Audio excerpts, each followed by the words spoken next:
Bangsa Cina sering dipandang sebagai salah satu peradaban dengan ikatan budaya paling kuat di dunia. Selama ribuan tahun, mereka dihubungkan oleh aksara yang sama, warisan filsafat yang sama, penghormatan pada leluhur, dan tradisi sosial yang terus bertahan melewati pergantian dinasti, perang, hingga revolusi.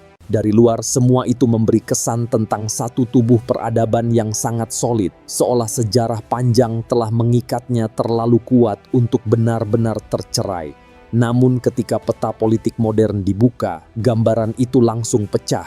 Di bawah nama besar yang sama, kini ada Cina daratan dengan negara komunisnya, Taiwan dengan demokrasi yang berdiri sendiri, Hong Kong dengan warisan hukum Inggrisnya, dan Makau dengan jejak administrasi Portugal yang masih terasa. Mereka berbagi akar budaya, tetapi hidup di bawah sistem hukum, orientasi politik, dan pengalaman sejarah yang sangat berbeda.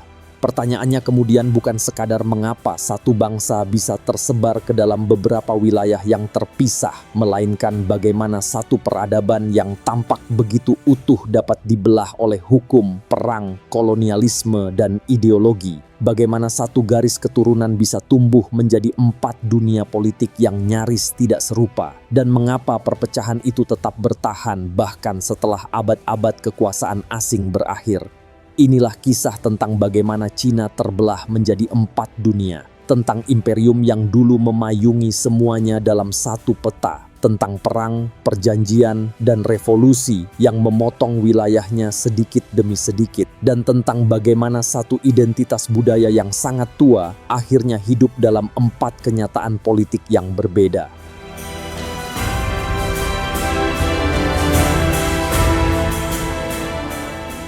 Di bawah dinasti Qing, Cina berdiri sebagai salah satu imperium terbesar di dunia. Wilayahnya membentang dari dataran pertanian yang padat di timur hingga pesisir selatan yang ramai oleh jalur perdagangan laut. Bagi istana kekaisaran, bentangan wilayah itu bukan sekadar hamparan tanah yang luas, melainkan satu kesatuan politik yang berada di bawah kewenangan kaisar. Pada masa itu, daratan utama, Taiwan, Hong Kong, dan Makau belum dipandang sebagai wilayah yang terpisah. Semuanya berada dalam satu sistem pemerintahan, satu birokrasi, dan satu pusat kekuasaan di Beijing. Meski berada dalam satu kekaisaran, setiap wilayah tidak dikelola dengan cara yang sama. Dinasti Qing membangun birokrasi rumit yang berlapis, mulai dari gubernur provinsi, pejabat sipil, panglima militer, hingga aparat pemerintahan di tingkat lokal yang menghubungkan desa-desa dengan pusat pemerintahan.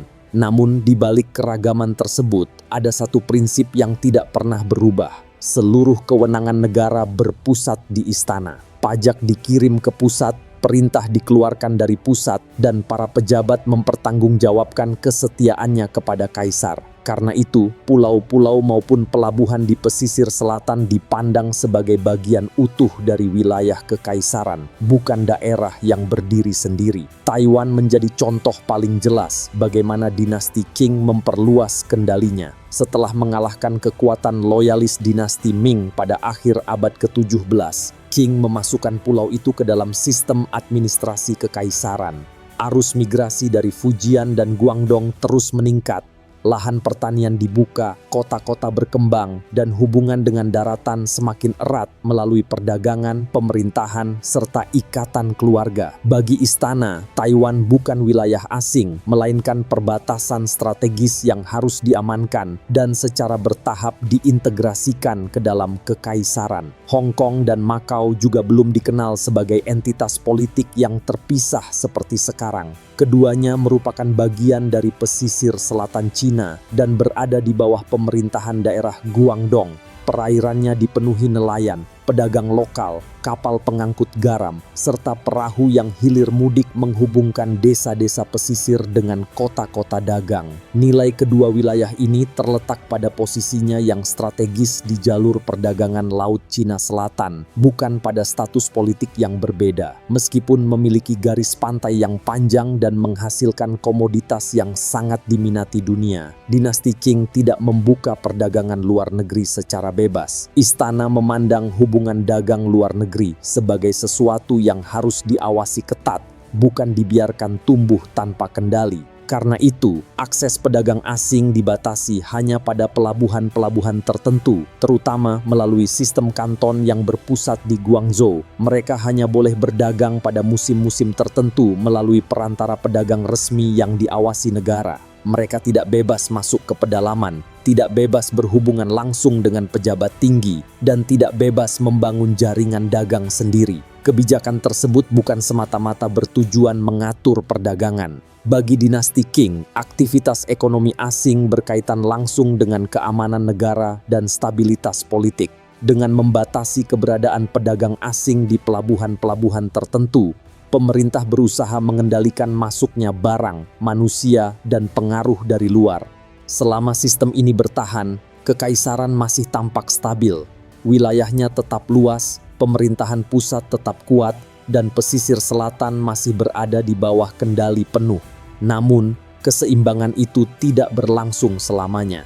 Memasuki abad ke-19, negara-negara maritim Eropa semakin agresif mencari pasar baru dan pelabuhan strategis di Asia. Pesisir selatan Cina yang selama ini menjadi gerbang perdagangan mulai berubah menjadi titik tekanan. Kapal-kapal asing yang awalnya datang untuk berniaga perlahan membawa tuntutan yang jauh melampaui urusan perdagangan. Dari sinilah benturan besar antara Kekaisaran Qing dan kekuatan Barat mulai menemukan jalannya.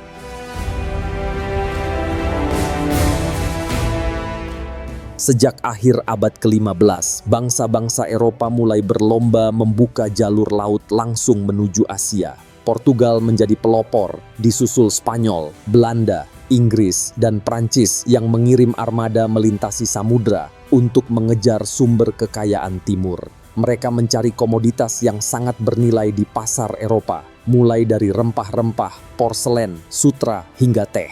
Di antara semua tujuan itu, Cina menempati posisi yang istimewa. Negeri ini bukan hanya penghasil berbagai barang mewah yang diminati dunia, tetapi juga salah satu pusat perdagangan terbesar di Asia Timur. Bagi bangsa-bangsa Eropa, kunci untuk memasuki pasar Cina berada di pesisir selatannya. Guangdong dan wilayah di sekitarnya menghadap langsung ke Laut Cina Selatan, jalur pelayaran yang menghubungkan Asia Timur dengan Asia Tenggara, India, hingga Eropa. Kapal-kapal yang datang dari Samudra Hindia tidak perlu memasuki pedalaman. Menguasai pelabuhan yang aman dan terhubung dengan jaringan perdagangan lokal sudah cukup untuk membangun akses ke pasar Cina. Karena itu, Guangzhou, Makau, delta Sungai Mutiara, dan pulau-pulau di sekitarnya mulai dipandang sebagai titik strategis yang nilainya jauh melampaui fungsi pelabuhan biasa. Namun, dinasti Qing melihat perdagangan dengan cara yang sangat berbeda. Bagi istana, pedagang asing bukanlah mitra dagang yang boleh bergerak bebas, melainkan pihak luar yang harus diawasi secara ketat.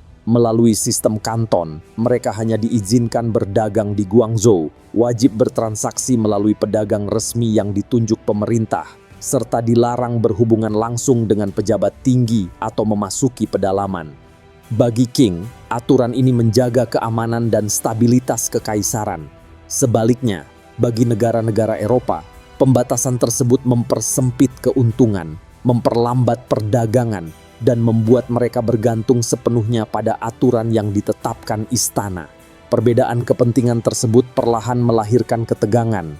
Dinasti Qing merasa perekonomiannya tetap dapat berjalan tanpa bergantung pada dunia luar. Sebaliknya, negara-negara Eropa justru semakin bergantung pada barang-barang dari Cina dan terus mencari akses dagang yang lebih luas. Ketika konsumsi teh Cina melonjak di Inggris dan wilayah Eropa lainnya, kebutuhan itu berubah menjadi tekanan ekonomi yang nyata. Kapal-kapal Eropa terus datang membawa perak dan kembali dengan muatan yang sangat menguntungkan, tetapi mereka tetap tidak mampu menembus pembatasan yang diterapkan Qing. Lambat laun, hubungan dagang tidak lagi sekadar soal jual-beli, melainkan mulai berkembang menjadi persaingan politik dan strategi. Ketegangan tersebut paling terasa di pelabuhan-pelabuhan selatan. Pedagang asing mulai menuntut gudang yang lebih aman, tempat tinggal yang bersifat permanen, serta hak berdagang dagang yang lebih luas. Di sisi lain, pejabat Qing berusaha mempertahankan aturan yang telah lama menjaga kendali negara atas perdagangan asing. Setiap pembatasan memicu protes baru, sementara setiap kelonggaran membuka tuntutan berikutnya. Kawasan pesisir yang sebelumnya menjadi gerbang perdagangan, kini berubah menjadi garis depan tarik-menarik kepentingan antara Kekaisaran Cina dan kekuatan maritim Eropa. Disinilah pola ekspansi kolonial Barat mulai menemukan jalannya di Cina.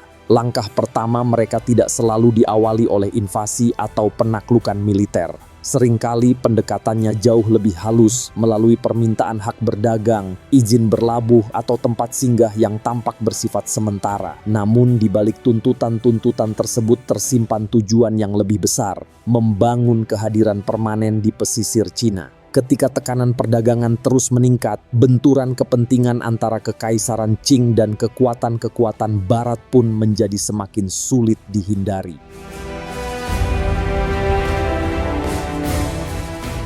Makau menjadi wilayah pertama di pesisir selatan Cina yang berhasil dijadikan pijakan tetap oleh bangsa Eropa. Menariknya, perubahan tersebut tidak diawali oleh penaklukan besar, melainkan oleh aktivitas perdagangan yang perlahan berkembang menjadi kehadiran permanen. Pada pertengahan abad ke-16, pelaut dan pedagang Portugal yang telah membangun jaringan pelayaran dari Afrika, India, hingga Asia Timur mencari sebuah pelabuhan yang aman di dekat pasar Cina. Mereka membutuhkan tempat untuk menyimpan barang, memperbaiki kapal, dan menunggu izin berdagang dengan daratan. Di tengah ketatnya pembatasan terhadap pedagang asing, sebuah semenanjung kecil di muara Sungai Mutiara menawarkan lokasi yang sangat strategis. Dari sanalah kisah kolonial Makau bermula. Pada awalnya, Portugal tidak datang sebagai penguasa wilayah.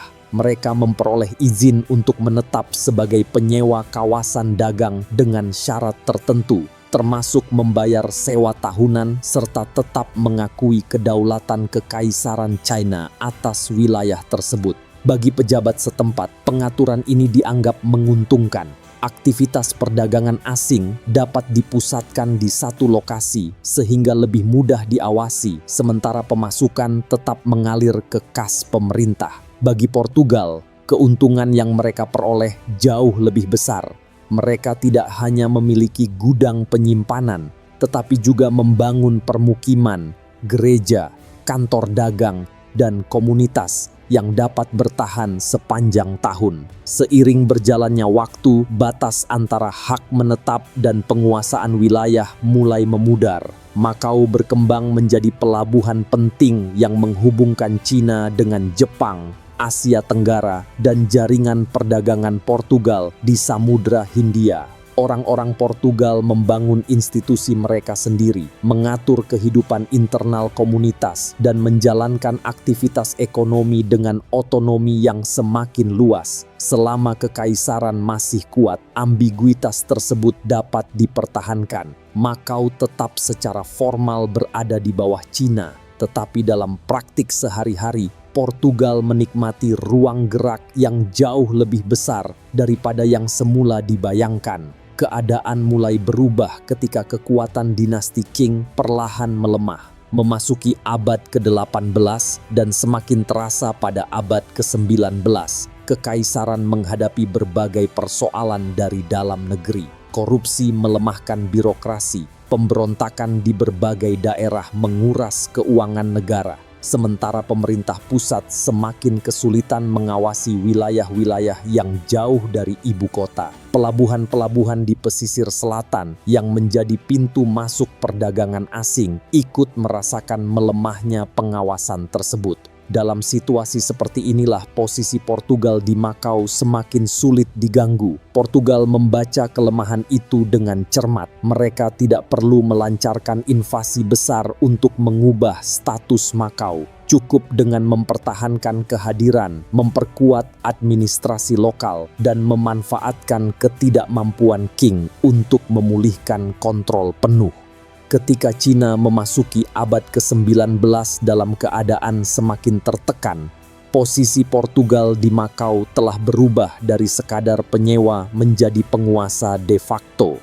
Perubahan itu kemudian memperoleh pengakuan resmi melalui Perjanjian Peking tahun 1997 ketika Qing mengakui hak Portugal untuk menduduki dan memerintah Makau secara permanen. Dengan demikian, Makau berubah dari sebuah kawasan dagang menjadi koloni Eropa pertama di pesisir Cina. Perubahan itu tidak lahir dari satu pertempuran besar atau pengepungan panjang, melainkan dari proses yang berlangsung perlahan selama berabad-abad. Justru disitulah letak ironi sejarahnya. Sebuah wilayah dapat berpindah kendali tanpa dentuman perang yang menentukan, tetapi melalui akumulasi konsesi, kelonggaran, dan melemahnya kemampuan negara mempertahankan kedaulatannya. Namun Makau hanyalah permulaan. Jika wilayah ini perlahan lepas melalui negosiasi dan konsesi yang berlangsung selama puluhan tahun, maka wilayah berikutnya akan dipisahkan melalui jalan yang jauh lebih keras. Kali ini, pemicunya bukan lagi sekadar perebutan pelabuhan,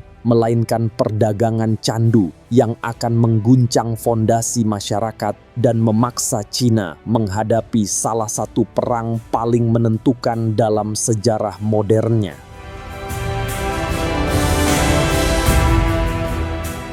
Memasuki awal abad ke-19, hubungan dagang antara Inggris dan Cina semakin tidak seimbang.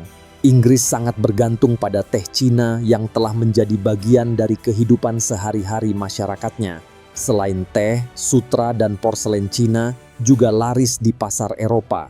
Sebaliknya, dinasti Qing hampir tidak memiliki minat terhadap sebagian besar barang manufaktur Inggris. Akibatnya, kapal-kapal Inggris terus membawa perak ke Cina untuk membayar komoditas yang mereka beli. Tahun demi tahun, cadangan logam mulia Inggris terus terkuras tanpa ada arus perdagangan yang mampu menyeimbangkannya. Bagi pemerintah Inggris dan East India Company, keadaan ini tidak bisa dibiarkan berlarut-larut. Defisit perak berarti tekanan finansial yang nyata. Inggris membutuhkan barang yang bisa dijual dalam jumlah besar ke pasar Cina, sesuatu yang cukup adiktif, cukup menguntungkan dan cukup mudah dipasok untuk membalik arus perak. Jawabannya ditemukan di India, koloni Inggris yang menjadi pusat budidaya opium. Dari Bengal dan wilayah sekitarnya, opium diproduksi secara sistematis, dilelang, lalu dikirim melalui jaringan pedagang swasta menuju pesisir selatan Cina. Di Cina, perdagangan candu sebenarnya dilarang, namun larangan itu justru mendorong lahirnya jaringan penyelundupan dalam skala besar. Kapal-kapal asing tidak selalu membongkar muatan langsung di pelabuhan resmi. Mereka berlabuh di perairan lepas, memindahkan opium ke kapal-kapal kecil. Lalu barang tersebut masuk melalui jaringan perantara, pejabat korup dan pedagang lokal yang bersedia mengambil risiko demi keuntungan besar. Dalam waktu singkat, candu berubah dari komoditas gelap menjadi arus perdagangan raksasa. Perak yang sebelumnya mengalir keluar dari Inggris kini berbalik arah. Cina membayar candu dengan logam mulia yang sama dan Inggris perlahan menutup defisit perdagangannya melalui penjualan opium dari India. Dampaknya terhadap Cina sangat besar. Candu tidak hanya menciptakan pasar, tetapi juga ketergantungan massal. Penggunaannya menyebar dari kalangan tertentu ke lapisan masyarakat yang lebih luas, termasuk pejabat, tentara, pedagang, dan rakyat biasa. Produktivitas menurun, disiplin birokrasi melemah, dan uang perak mengalir keluar untuk membayar barang yang secara hukum bahkan tidak diakui. Bagi Istana Qing, ini bukan lagi persoalan moral pribadi, melainkan ancaman terhadap ketertiban negara. Ketika aparat yang seharusnya menegakkan hukum ikut terlibat dalam konsumsi dan penyelundupan, larangan resmi kehilangan daya gigitnya. Kaisar Daoguang akhirnya memutuskan untuk bertindak. Setelah berbagai upaya menghentikan perdagangan candu tidak membuahkan hasil, pada tahun 1839 ia menunjuk komisaris Lin Zexu untuk menindak tegas perdagangan opium di Guangzhou. Lin menutup kawasan dagang asing, menekan para pedagang agar menyerahkan seluruh persediaan opium dan memutus jalur distribusi yang selama ini dibiarkan berkembang. Operasi itu menghasilkan penyitaan lebih dari 20.000 peti opium atau sekitar 1,2 juta kilogram. Seluruh barang sitaan kemudian dimusnahkan di Humen dengan mencampurnya bersama kapur dan garam sebelum dibuang ke laut dalam proses yang berlangsung selama berhari-hari. Bagi King, tindakan ini merupakan penegakan hukum di wilayahnya sendiri. Namun bagi para pedagang Inggris, penyitaan tersebut berarti kerugian yang sangat besar. Pemerintah Inggris segera mengubah persoalan penyelundupan ilegal menjadi isu kehormatan nasional dan perlindungan perdagangan. Bahasa yang dipakai bukan soal racun yang merusak masyarakat Cina, melainkan soal hak milik, kebebasan berniaga, dan perlakuan terhadap warga Inggris. Dengan alasan itulah London memutuskan mengirim kekuatan militer ke Asia Timur. Ketika perang pecah pada tahun 1839, jurang kemampuan militer kedua pihak segera terlihat. King masih mengandalkan benteng pesisir, kapal jung, meriam yang telah tertinggal secara teknologi, serta sistem komando yang bergerak lambat. Sebaliknya, Inggris datang dengan kapal perang uap, artileri modern, disiplin tempur yang lebih terkoordinasi, dan kemampuan menyerang dari laut dengan presisi yang tidak bisa diimbangi pasukan King.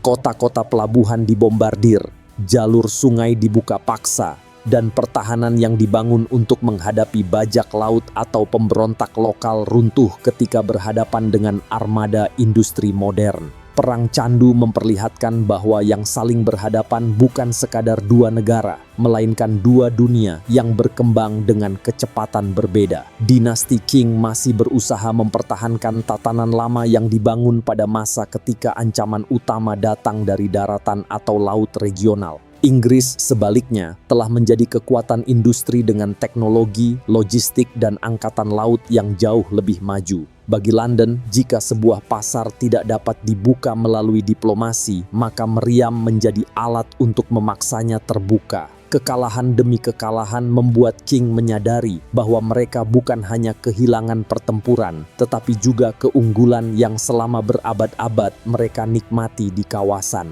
Ketika benteng-benteng pesisir Qing satu persatu gagal menahan serangan armada Inggris, Kaisar Daoguang tidak lagi dihadapkan pada pertanyaan bagaimana memenangkan perang.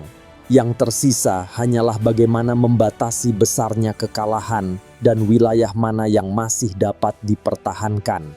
Jawaban atas pertanyaan itulah yang kemudian mengubah nasib sebuah pulau kecil di muara Sungai Mutiara, Hong Kong.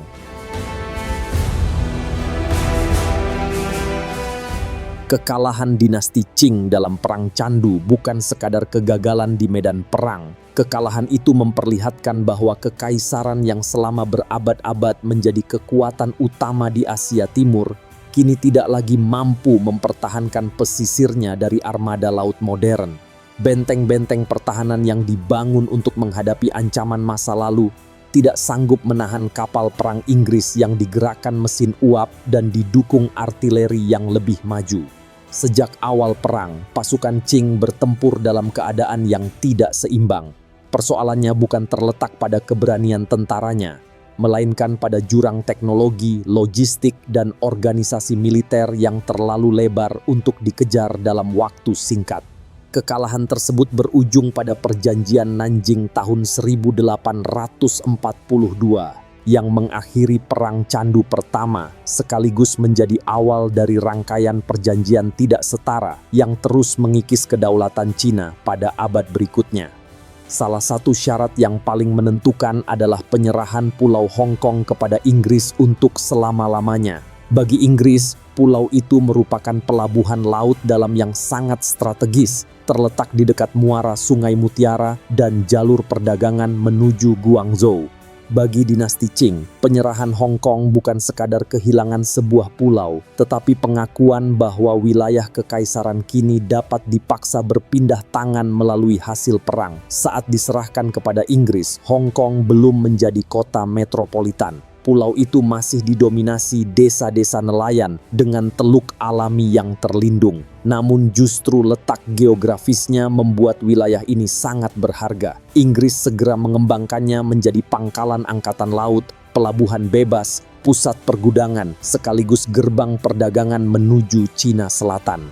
Dalam beberapa dekade, Hong Kong berubah dari kawasan pesisir yang tenang menjadi salah satu simpul terpenting dalam jaringan Imperium Inggris di Asia.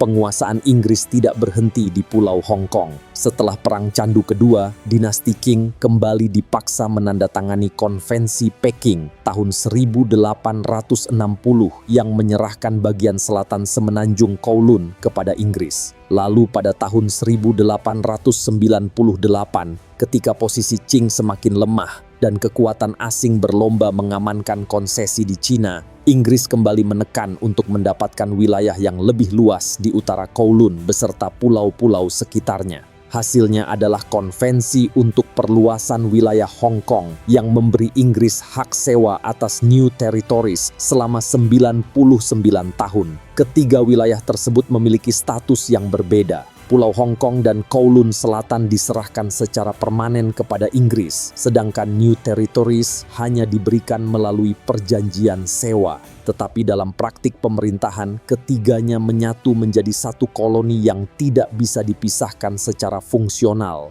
Inggris membangun jalan, pelabuhan, sistem administrasi, dan pertahanan dengan asumsi bahwa seluruh kawasan itu adalah satu unit. Justru karena New Territories menjadi bagian penting dari suplai air, ruang pertahanan dan ekspansi kota, masa sewanya kelak akan menentukan nasib seluruh Hong Kong. Bagi Cina, hilangnya Hong Kong meninggalkan jejak sejarah yang berbeda dengan Makau. Makau perlahan terlepas melalui proses yang berlangsung selama berabad-abad, sedangkan Hong Kong berpindah tangan sebagai akibat langsung dari kekalahan perang. Pulau itu kemudian menjadi simbol bagaimana tekanan ekonomi, keunggulan militer, dan diplomasi paksa dapat mengubah batas sebuah negara. Pengalaman ini juga menunjukkan bahwa setiap konsesi yang berhasil diperoleh kekuatan asing justru membuka jalan bagi tuntutan berikutnya. Kekalahan dalam Perang Candu belum menjadi akhir dari tekanan yang harus dihadapi dinasti Qing. Sebelum kekaisaran itu sempat memulihkan kekuatan dan wibawanya, ancaman baru telah muncul di sebelah timur.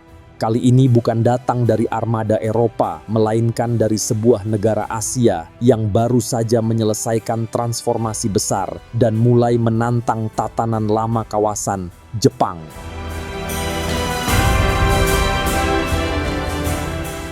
Menjelang akhir abad ke-19, dinasti Qing belum sempat memulihkan diri dari tekanan barat ketika ancaman baru muncul dari arah timur. Kali ini bukan dari kekuatan Eropa, melainkan dari Jepang, negara yang selama berabad-abad berada di bawah bayang-bayang pengaruh Cina di Asia Timur. Sejak restorasi Meiji pada tahun 1868, Jepang menjalankan modernisasi besar-besaran. Struktur feodal dibongkar, wajib militer diberlakukan, industri persenjataan dibangun, angkatan laut diperkuat, dan sistem komando militer disusun mengikuti standar Eropa. Dalam waktu hanya beberapa dekade, Jepang telah berubah menjadi kekuatan militer modern dan Korea menjadi medan pertama tempat kekuatan baru itu diuji. Bagi dinasti Qing, Korea bukan sekadar negara tetangga. Selama berabad-abad, kerajaan tersebut menjadi negara upeti, sekaligus wilayah penyangga yang memisahkan daratan Cina dari Jepang. Sebaliknya, Jepang yang tengah memperluas pengaruhnya memandang Korea sebagai kawasan strategis yang tidak boleh dikuasai pihak lain. Ketika pergolakan politik di Korea memicu campur tangan militer pada awal dekade 1980-an, kedua negara sama-sama mengirim pasukan. Krisis yang awalnya bersifat lokal dengan cepat berkembang menjadi perebutan pengaruh terbuka. Pada tahun 1894, Perang Cina-Jepang pertama pun meletus. Di atas kertas, dinasti Qing masih merupakan kekaisaran yang jauh lebih besar, baik dari segi wilayah maupun jumlah penduduk. Namun perang ini menunjukkan bahwa besarnya sebuah negara tidak selalu sejalan dengan efektivitas militernya. Jepang bergerak dengan struktur komando yang lebih rapi, pasukan yang lebih terlatih, dan logistik yang lebih modern. Angkatan lautnya mampu bergerak cepat dan berkoordinasi dengan efektif. Sebaliknya, pasukan Qing kembali dibayangi persoalan lama, korupsi, perlengkapan yang tidak seragam, serta koordinasi antar satuan yang lemah. Kekalahan demi kekalahan segera mengguncang wibawa dinasti Qing. Di Korea, pasukan Cina dipukul mundur. Di laut, Armada Beiyang yang selama ini dianggap sebagai lambang modernisasi militer Qing gagal menghentikan serangan Jepang. Kekalahan dalam pertempuran Sungai Yalu menjadi pukulan yang sangat besar karena memperlihatkan bahwa modernisasi persenjataan saja tidak cukup tanpa reformasi menyeluruh terhadap organisasi negara dan militernya. Setelah menguasai medan perang, merebut posisi-posisi penting di Liaodong dan mengancam wilayah yang lebih dekat ke pusat kekuasaan Qing, dampak perang ini jauh melampaui medan tempur. Selama berabad-abad, Cina dipandang sebagai pusat kekuatan dan peradaban di Asia Timur. Kini, negara yang dahulu berada dalam lingkup pengaruhnya justru berhasil mengalahkannya di medan perang. Kekalahan tersebut mengguncang kepercayaan diri elit Qing dan mengubah cara kawasan memandang keseimbangan kekuatan di Asia. Ancaman terhadap Cina kini tidak lagi datang hanya dari Barat, tetapi juga dari tetangga Asia yang berhasil memanfaatkan modernisasi untuk membangun kekuatan baru. Kekalahan perang melawan Jepang memaksa dinasti Qing menandatangani perjanjian Shimonoseki pada tahun 1895. Isi perjanjian tersebut sangat merugikan Cina. Qing harus mengakui kemerdekaan Korea, yang sekaligus mengakhiri pengaruh tradisionalnya di semenanjung tersebut dan membuka jalan bagi dominasi Jepang.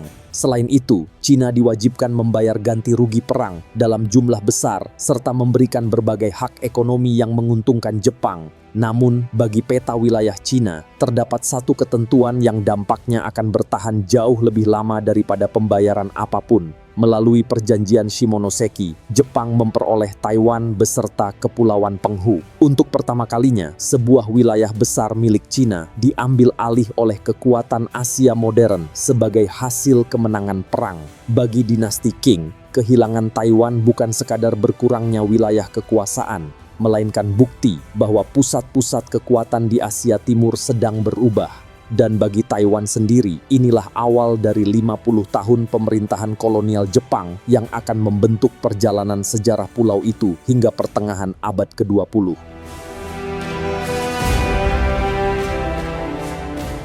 Penyerahan Taiwan kepada Jepang pada tahun 1895 mengubah status pulau itu secara drastis. Sejak saat itu, Taiwan menjadi bagian dari Kekaisaran Jepang yang sedang memperluas pengaruhnya di Asia Timur. Bagi Tokyo, pulau ini memiliki nilai strategis yang besar. Taiwan berada di jalur penting antara Jepang, pesisir Cina, dan kawasan Asia Tenggara, sekaligus memberi Jepang posisi yang lebih kuat untuk mengendalikan pergerakan laut di kawasan tersebut. Karena itu, pemerintah kolonial Jepang tidak membiarkan Taiwan berkembang secara mandiri. Pulau ini dirancang untuk menjadi wilayah yang dapat mendukung kepentingan politik, ekonomi, dan militer kekaisaran. Namun, pengambilalihan Taiwan tidak selalu berjalan mulus. Setelah Jepang mengambil alih pulau tersebut, berbagai kelompok lokal dan pendukung Qing melakukan perlawanan bersenjata. Jepang merespons dengan operasi militer dan penindakan keras untuk menundukkan pulau tersebut. Setelah kekuasaan Jepang semakin kokoh, pemerintah kolonial membangun sistem administrasi yang jauh lebih terpusat. Penduduk didata, tanah dipetakan, pajak diatur, dan jaringan kepolisian diperluas hingga ke desa-desa. Dengan cara ini, pemerintah kolonial tidak hanya menguasai Taiwan secara militer, tetapi juga membangun sistem yang memungkinkan hampir seluruh kehidupan masyarakat berada di bawah pengawasan negara. Di bidang ekonomi, pemerintah kolonial mengubah Taiwan agar dapat memenuhi kebutuhan kekaisaran Jepang. Infrastruktur menjadi bagian penting dari proses tersebut. Jalur kereta api diperluas, pelabuhan dikembangkan, jalan dibangun, dan sistem irigasi diperbaiki untuk meningkatkan produksi, sekaligus mempercepat pengiriman hasil pertanian. Pemerintah juga mengarahkan pertanian Taiwan pada komoditas yang dibutuhkan Jepang, terutama gula dan beras. Industri gula berkembang pesat dan menjadi salah satu sektor utama ekonomi kolonial, sementara produksi beras membantu memasok kebutuhan pasar Jepang. Ketika ekspansi militer Jepang meluas ke Cina dan kemudian ke Asia Pasifik, posisi Taiwan menjadi semakin penting. Pulau ini tidak hanya menjadi pusat produksi pertanian, tetapi juga digunakan sebagai basis militer dan jalur logistik untuk mendukung operasi Jepang di kawasan. Pemerintahan Jepang juga membawa perubahan besar dalam kehidupan sehari-hari masyarakat Taiwan. Kota-kota ditata ulang, sistem sanitasi diperbaiki, sekolah diperluas, dan layanan kesehatan dikembangkan. Namun, modernisasi tersebut berlangsung di bawah pemerintahan kolonial yang tidak memberikan kesetaraan politik kepada penduduk Taiwan. Pendidikan diarahkan untuk membentuk penduduk yang patuh pada negara Jepang. Bahasa Jepang diperkenalkan sebagai bahasa administrasi dan sekolah. Nama, ritual, dan simbol-simbol publik secara bertahap diarahkan ke pusat kekaisaran di Tokyo. Menjelang Perang Dunia II, kebijakan asimilasi yang dikenal sebagai Kominka semakin diperketat. Penduduk Taiwan didorong untuk menggunakan nama Jepang, mengikuti praktik keagamaan dan ritual yang berkaitan dengan negara Jepang, serta menunjukkan kesetiaan kepada kaisar. Dengan demikian, pemerintah kolonial berusaha mengubah bukan hanya cara Taiwan dikelola, tetapi juga bagaimana penduduknya melihat diri mereka sendiri sebagai bagian dari kekaisaran Jepang. Selama 50 tahun pemerintahan Jepang, Taiwan mengalami perubahan yang menyentuh hampir seluruh aspek kehidupan masyarakat. Birokrasi kolonial mengubah cara pemerintahan dijalankan, ekonomi pulau itu dihubungkan dengan kebutuhan Jepang, dan generasi baru tumbuh melalui sistem sekolah, hukum, serta bahasa yang berbeda dari Cina daratan. Bagi sebagian penduduk, pemerintahan Jepang membawa pengalaman modernisasi dan perubahan sosial yang sebelumnya belum pernah terjadi dalam skala yang sama. Namun, semua itu berlangsung tanpa kedaulatan politik bagi masyarakat Taiwan. Mereka tetap berada di bawah kekuasaan asing dan harus hidup dalam sistem yang menempatkan kepentingan kekaisaran Jepang di atas kepentingan penduduk lokal. Karena itu, warisan pemerintahan Jepang di Taiwan menjadi sesuatu yang kompleks, meninggalkan pembangunan institusional dan ekonomi, tetapi sekaligus pengalaman kolonial yang membatasi kebebasan politik dan membentuk identitas masyarakat selama beberapa generasi. Ketika Jepang kalah dalam Perang Dunia Kedua pada tahun 1945, pemerintahan kolonial di Taiwan berakhir dan pulau tersebut berada di bawah pemerintahan Republik Cina. Namun, Taiwan yang kembali ke tangan Cina bukanlah Taiwan yang sama. Masyarakatnya telah mengalami perubahan besar di bawah pemerintahan Jepang. Pada saat yang sama, Cina daratan juga telah berubah secara drastis, dan perubahan tersebut akan segera menentukan masa depan pulau tersebut.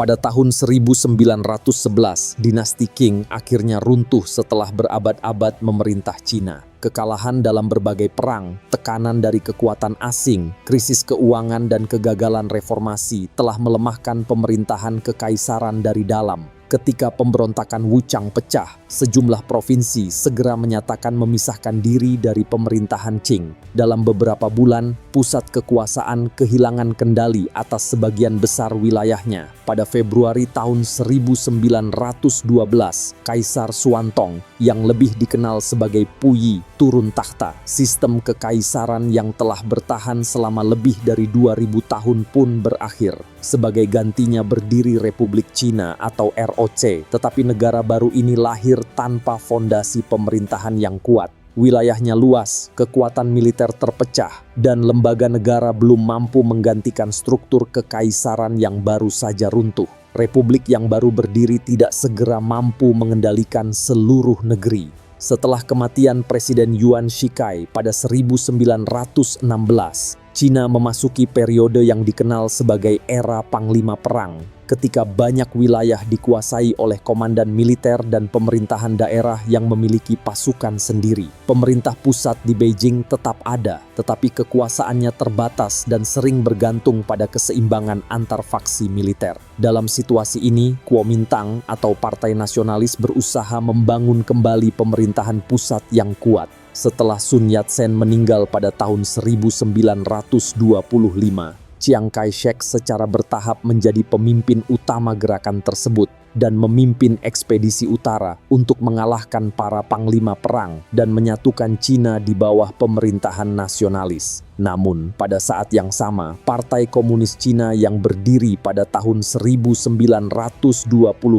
juga berkembang dan mulai membangun basis politik di kalangan buruh dan petani. Persaingan antara kedua gerakan itu kemudian berubah menjadi perebutan kekuasaan atas masa depan negara yang baru berdiri. Hubungan antara Kuomintang dan Partai Komunis sejak awal memang bersifat sementara. Keduanya bekerja sama dalam Front Persatuan Pertama untuk menghadapi panglima perang.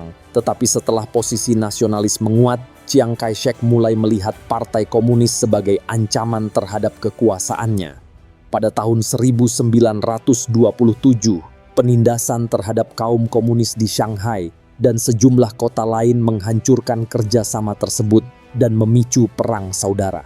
Pasukan komunis yang kalah di wilayah perkotaan kemudian mundur ke daerah pedesaan dan membangun basis baru. Dalam proses ini, Mao Zedong semakin menonjol dengan strategi yang menempatkan petani dan desa sebagai sumber utama kekuatan revolusioner.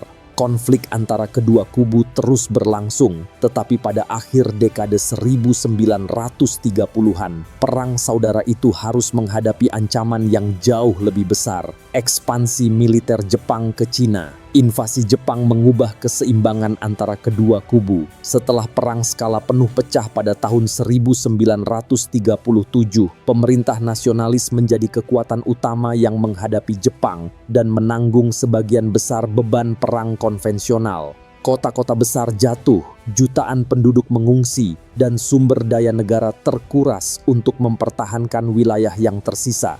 Pemerintahan Chiang Kai-shek memang tetap menjadi otoritas resmi Cina dan memperoleh dukungan internasional, tetapi perang panjang menghabiskan keuangan serta kekuatan militernya. Di sisi lain, Partai Komunis menggunakan basis-basis pedesaan untuk memperluas jaringan organisasi dan menjalankan perang gerilya di belakang wilayah pendudukan Jepang. Ketika Jepang menyerah pada tahun 1945, kedua kubu keluar dari perang dengan posisi yang sangat berbeda. Nasionalis memiliki pemerintahan dan pengakuan internasional, sementara komunis telah memperluas jaringan politik dan militernya di pedesaan. Berakhirnya perang juga mengubah status Taiwan. Setelah Jepang menyerah, pemerintahan Republik Cina mengambil alih pulau yang selama 50 tahun berada di bawah kekuasaan kolonial Jepang. Taiwan secara resmi kembali berada di bawah pemerintahan ROC. Tetapi proses ini berlangsung ketika Cina daratan sedang menghadapi persoalan yang jauh lebih besar. Kuomintang dan Partai Komunis kembali bersiap menghadapi perang. Upaya Amerika Serikat untuk menengahi kedua kubu gagal mencegah konflik. Kuomintang dan Partai Komunis berlomba menguasai wilayah yang sebelumnya diduduki Jepang, terutama di Cina Utara dan Manchuria, sekaligus merebut persenjataan yang ditinggalkan tentara Jepang. Pada tahun 1946, perang saudara kembali meletus secara terbuka. Konflik ini kini bukan lagi perebutan pengaruh antara kelompok bersenjata, melainkan perang untuk menentukan pemerintahan mana yang akan menguasai Cina. Pada tahap awal perang, Kuomintang memiliki keunggulan dalam jumlah pasukan, persenjataan, dan penguasaan kota-kota besar. Namun keunggulan itu perlahan terkikis oleh korupsi, inflasi yang semakin parah, masalah logistik, dan menurunnya moral pasukan. Partai Komunis justru semakin kuat setelah menguasai wilayah pedesaan dan membangun organisasi yang mampu mengerahkan sumber daya lokal untuk perang. Titik balik terjadi pada tahun 1848 hingga awal tahun 1849 melalui 3 kampanye besar: Liaoshen di Manchuria, Huaihai di Cina Tengah, dan Pingjin di Cina Utara. Kekalahan dalam rangkaian pertempuran tersebut menghancurkan sebagian besar kekuatan utama nasionalis di daratan. Manchuria jatuh ke tangan komunis, jalur penting menuju Cina Tengah terbuka, dan pasukan nasionalis kehilangan ratusan ribu personel. Setelah itu, keunggulan militer yang sebelumnya dimiliki Kuomintang tidak lagi cukup untuk mempertahankan pemerintahan mereka di daratan. Memasuki tahun-tahun 1849, kekalahan nasionalis di daratan semakin sulit dibendung. Pasukan komunis menyeberangi sungai Yangtze pada April, merebut Nanjing, kemudian menguasai Shanghai dan bergerak ke berbagai wilayah di selatan. Pada 1 Oktober tahun 1849, Mao Zedong memproklamasikan berdirinya Republik Rakyat Cina di Beijing. Pemerintahan nasionalis kehilangan pusat kekuasaannya di daratan, tetapi negara yang dipimpin Chiang Kai-shek belum berhenti berfungsi. Sisa pemerintahan, aparat sipil, personel militer, cadangan emas, arsip, dan berbagai lembaga negara dipindahkan ke Taiwan. Dengan kekalahan di daratan, Perang saudara telah mengubah peta politik Cina secara permanen dan meninggalkan dua pusat kekuasaan yang mengklaim mewakili negara yang sama. Pertumpahan darah antar kubu yang sama-sama mengklaim mewakili Cina itu berakhir bukan dengan rekonsiliasi, melainkan dengan pemisahan geografis yang tegas. Daratan jatuh ke tangan komunis, sementara Taiwan menjadi tempat berlindung pemerintahan nasionalis yang kalah namun belum menyerah. Sejak saat itu, garis pemisah antara keduanya bukan lagi sekadar wilayah yang dikuasai pasukan, tetapi menjadi persoalan politik yang akan bertahan selama puluhan tahun.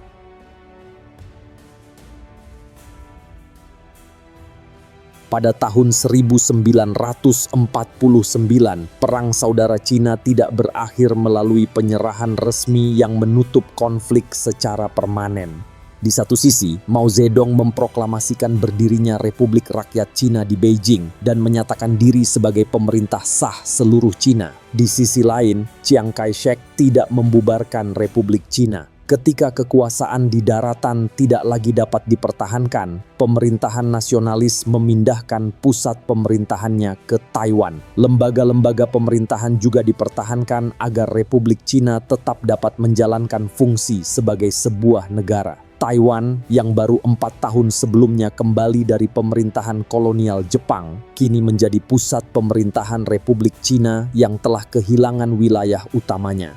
Perubahan tersebut mengubah posisi Taiwan secara drastis. Chiang Kai-shek dan Kuomintang tetap mempertahankan klaim bahwa Republik Cina adalah pemerintah sah seluruh Cina, bukan sekadar pemerintahan Taiwan. Di Taipei, struktur pemerintahan republik dan konstitusi tetap dipertahankan, sementara gagasan untuk kembali menguasai daratan masih menjadi kebijakan resmi. Sebaliknya, Mao dan Partai Komunis menganggap Taiwan sebagai bagian dari Cina yang belum berada di bawah kendali pemerintah pusat.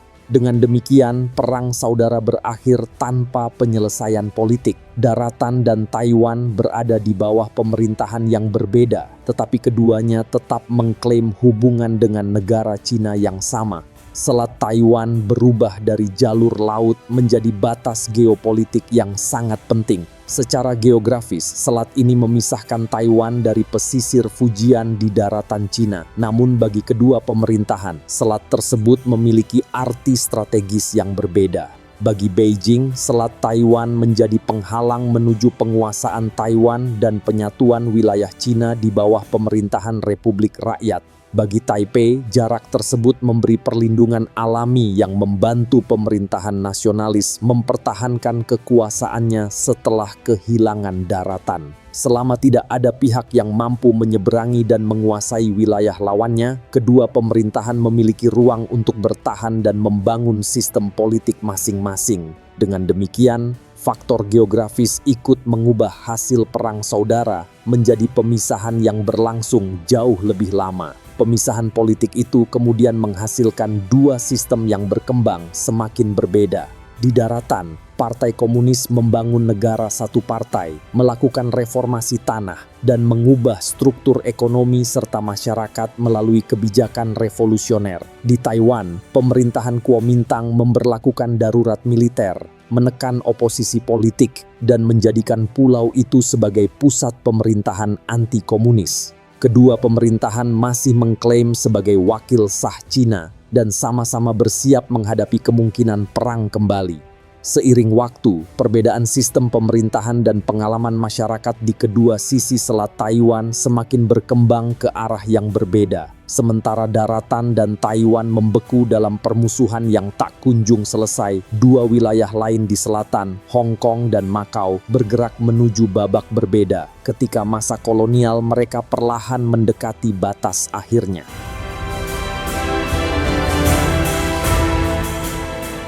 Menjelang akhir abad ke-20, jalan sejarah Hong Kong akhirnya mencapai titik yang telah ditentukan hampir 1 abad sebelumnya. Berbeda dengan Taiwan yang tetap terpisah akibat perang saudara, masa depan Hong Kong ditentukan oleh sebuah perjanjian kolonial yang memiliki batas waktu. Inti persoalannya terletak pada New Territories, wilayah luas yang disewa Inggris dari Cina selama 99 tahun sejak 1898. Secara hukum, masa sewa itu akan berakhir pada tahun 1997. Selama puluhan tahun, Pulau Hong Kong, Kowloon bagian selatan, dan New Territories memang memiliki status hukum yang berbeda. Namun dalam praktiknya, ketiganya telah berkembang menjadi satu kawasan metropolitan yang saling bergantung dan hampir mustahil dipisahkan. New Territories bukan tambahan pinggiran yang bisa dilepas begitu saja. Di sanalah terdapat ruang untuk ekspansi permukiman, infrastruktur, jalur transportasi, dan sumber daya penting yang menopang kehidupan Hong Kong modern. Jika Inggris hanya mempertahankan bagian yang diserahkan permanen dan mengembalikan wilayah sewaan, koloni tersebut tidak lagi memiliki fondasi yang cukup untuk berfungsi secara utuh.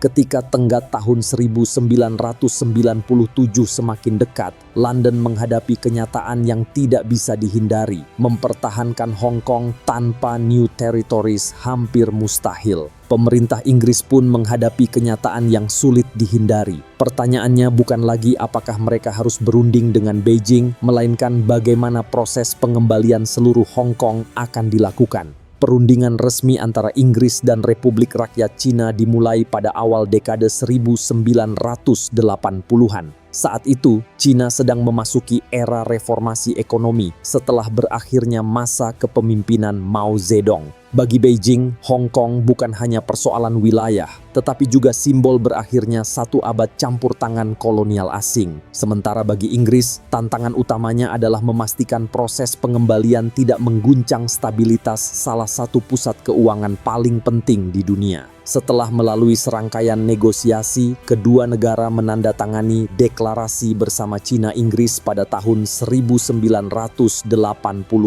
Kesepakatan itu menetapkan bahwa seluruh Hong Kong akan kembali berada di bawah kedaulatan Cina pada 1 Juli tahun 1997.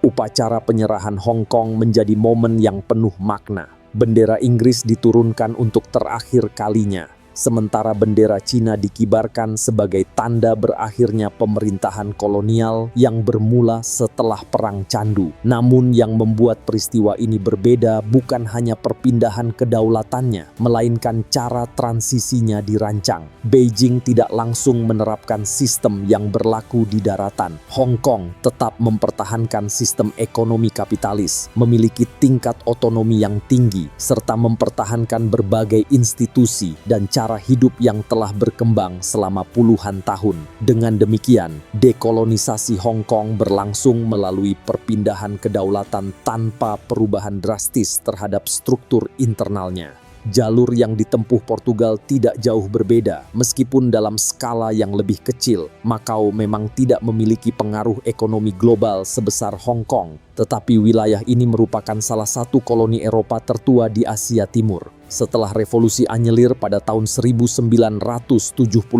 mengubah arah politik Portugal, semangat dekolonisasi semakin menguat. Pemerintah di Lisbon tidak lagi berusaha mempertahankan wilayah-wilayah kolonialnya seperti sebelumnya. Dalam situasi tersebut, Macau secara bertahap dipandang sebagai wilayah Cina yang untuk sementara masih berada di bawah administrasi Portugal sambil menunggu penyelesaian melalui jalur diplomatik. Hasil perundingan antara Portugal dan Beijing dituangkan dalam deklarasi bersama tahun 1987. Melalui kesepakatan tersebut, Macau dijadwalkan kembali ke bawah kedaulatan Cina pada 20 Desember 1999. Seperti Hong Kong, proses ini berlangsung melalui diplomasi, bukan melalui peperangan. Upacara penyerahan Macau yang berlangsung 2 tahun setelah Hong Kong menandai berakhirnya salah satu jejak kolonial Eropa yang paling lama bertahan di Asia Timur. Untuk pertama kalinya setelah berabad-abad, kedua wilayah pesisir itu kembali berada di bawah pemerintahan Beijing. Namun pengembalian Hong Kong dan Macau bukan berarti seluruh persoalan selesai. Selama puluhan bahkan ratusan tahun, kedua wilayah ini berkembang dengan sistem hukum, ekonomi, bahasa administrasi, dan budaya politik yang berbeda dari Cina daratan. Menggabungkannya kembali tanpa mengganggu stabilitas yang telah terbentuk menjadi tantangan besar bagi Beijing. Cina membutuhkan sebuah pendekatan baru, sebuah model politik yang memungkinkan dua sistem berbeda hidup di bawah satu kedaulatan. Sebuah konsep yang pada saat itu belum pernah diterapkan dalam skala sebesar ini.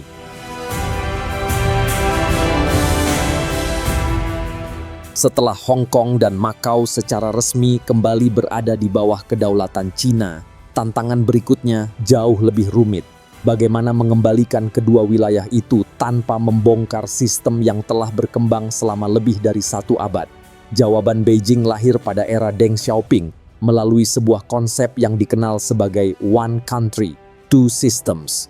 Gagasannya sederhana, hanya ada satu negara, yaitu Cina, tetapi di dalamnya dapat berjalan dua sistem yang berbeda. Daratan tetap berada di bawah kepemimpinan Partai Komunis dengan sistem sosialis yang telah direformasi, sementara Hong Kong dan Makau tetap mempertahankan ekonomi kapitalis, sistem hukum masing-masing, dan sebagian besar cara hidup yang telah lama berkembang. Konsep ini bukan sekadar slogan politik, melainkan solusi untuk persoalan yang sangat nyata. Hong Kong telah berkembang menjadi salah satu pusat keuangan internasional yang bergantung pada kepastian hukum, independensi pengadilan, kebebasan arus modal, dan kepercayaan para investor. Makau, meskipun lebih kecil, juga memiliki sistem hukum dan administrasi yang berbeda dari China daratan. Jika Beijing langsung menerapkan sistem yang sama seperti di daratan, stabilitas ekonomi dan kepercayaan dunia internasional berisiko terganggu. Karena itu, melalui deklarasi bersama dengan Inggris dan Portugal, kemudian ditegaskan kembali dalam Basic Law masing-masing wilayah, Beijing menjamin bahwa sistem yang telah ada akan tetap dipertahankan selama 50 tahun setelah penyerahan. Dalam praktiknya, Hong Kong dan Makau ditetapkan sebagai daerah administratif khusus. Keduanya kembali menjadi bagian dari Cina, tetapi tidak diperlakukan seperti provinsi lain. Mereka tetap memiliki pemerintahan sendiri, sistem peradilan sendiri, aturan imigrasi sendiri, dan kebijakan ekonomi yang terpisah dari daratan. Mata uangnya juga tetap berbeda. Hong Kong menggunakan dolar Hong Kong, sedangkan Makau menggunakan pataca, bukan renminbi. Paspor yang diterbitkan pun berbeda dari paspor warga daratan. Bahkan perbatasan fisik tetap dipertahankan. Seseorang yang bepergian dari Shenzhen ke Hong Kong atau dari Zhuhai ke Makau tetap harus melewati pemeriksaan imigrasi, seolah memasuki yurisdiksi yang berbeda. Perbedaan paling mencolok justru terlihat dalam sistem hukumnya. Hong Kong tetap menggunakan tradisi common law warisan Inggris, sedangkan Makau mempertahankan sistem hukum yang berasal dari tradisi sipil Portugal. Sementara itu, Cina daratan menjalankan sistem hukum negara sosialis di bawah kepemimpinan Partai Komunis. Akibatnya, dalam satu negara yang sama berlaku sistem hukum, prosedur peradilan, dan tingkat kebebasan sipil yang tidak sepenuhnya sama.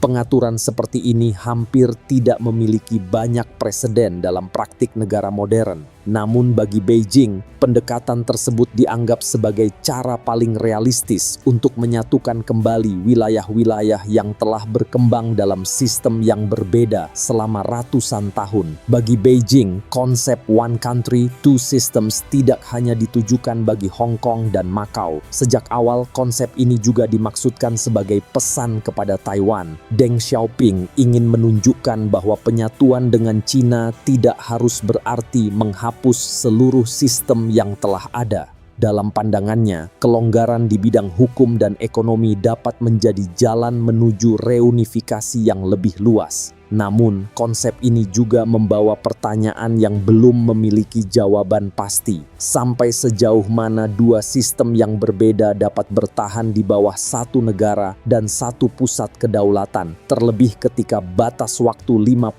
tahun terus mendekat. Di atas kertas, pengaturan itu tampak mampu menjembatani dua sistem yang berbeda. Namun seiring berjalannya waktu, perbedaan tersebut justru semakin terlihat dalam kehidupan sehari-hari. sehari-hari, mulai dari sistem hukum, kebebasan sipil, hingga cara masyarakat memandang identitas dan masa depan mereka sendiri.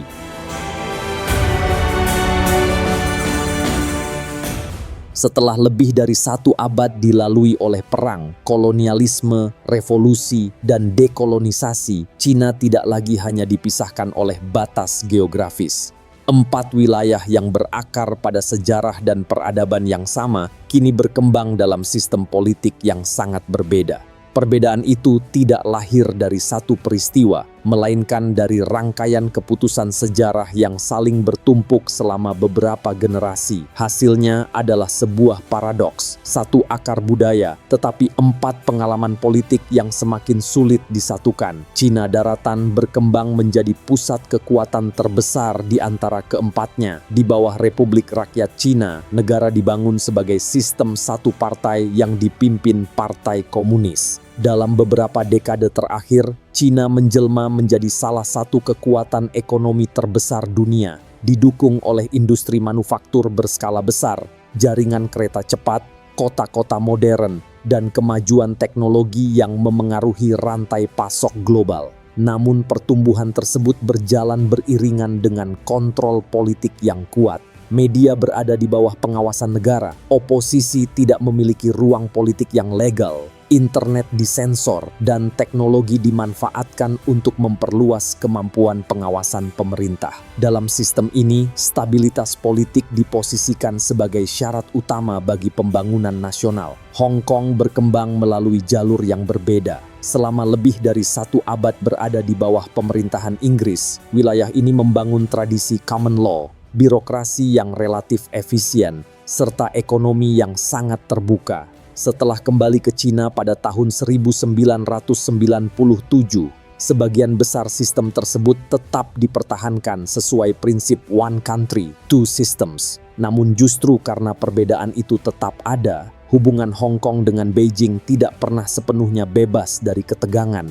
Sebagian warga merasa identitas politik Hong Kong berbeda dari China daratan. Ketika pemerintah pusat dinilai semakin mempersempit ruang otonomi yang dijanjikan, gelombang demonstrasi besar terjadi pada tahun 2014 dan 2019. Jalan-jalan yang selama ini dikenal sebagai pusat bisnis internasional berubah menjadi lokasi aksi protes dan bentrokan yang menarik perhatian dunia. Makau menempuh jalur yang jauh lebih tenang. Warisan kolonial Portugal membentuk sistem hukum dan administrasi yang berbeda dari Cina, daratan maupun Hong Kong. Setelah kembali ke Cina pada tahun 1999, wilayah ini tidak mengalami gejolak politik sebesar Hong Kong. Sebaliknya, Makau berkembang sebagai pusat industri kasino dan pariwisata. Bahkan pada beberapa periode berhasil melampaui Las Vegas dalam pendapatan perjudian. Ketergantungan ekonominya pada sektor tersebut membuat hubungan dengan Beijing cenderung lebih pragmatis dan stabil. Jika Hong Kong sering menjadi ruang perdebatan politik, Makau lebih dikenal sebagai wilayah yang berfokus pada stabilitas dan pertumbuhan ekonomi. Taiwan menempuh perjalanan politik yang paling berbeda. Sejak pemerintahan Republik Cina berpindah ke pulau itu pada tahun 1949, Taiwan berkembang terpisah dari daratan. Pada awalnya, pemerintahan Kuomintang menerapkan sistem yang otoriter melalui darurat militer. Namun menjelang akhir abad ke-20, Taiwan memasuki proses demokratisasi. Darurat militer dicabut, partai-partai oposisi diizinkan berdiri, dan pemilu yang kompetitif mulai diselenggarakan.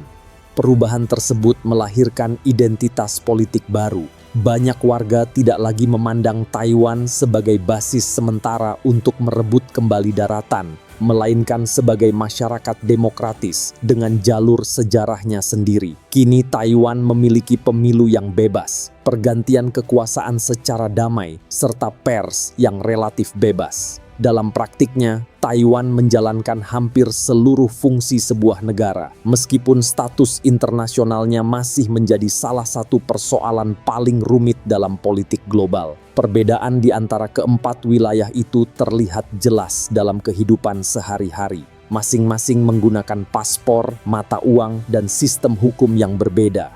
cara pemerintah mengatur internet, kebebasan berbicara, pemilu, hingga hubungan dengan dunia luar pun tidak sama. Bahkan kata Cina sendiri dapat memiliki makna yang berbeda, bergantung pada apakah seseorang berbicara dari Beijing, Hong Kong, Macau, atau Taipei. Inilah warisan panjang dari lebih dari 1 abad pergolakan sejarah. Daratan, Hong Kong, Macau, dan Taiwan masih terhubung oleh bahasa, budaya, serta akar peradaban yang sama. Namun sejarah telah membawa masing-masing menuju sistem politik yang berbeda, dengan cara pandang yang tidak selalu sejalan. Pertanyaan besarnya pun belum benar-benar terjawab. Apakah perbedaan yang dibentuk selama lebih dari 1 abad itu suatu hari dapat dipertemukan kembali, atau justru akan terus menjadi salah satu garis pemisah paling penting di Asia Timur?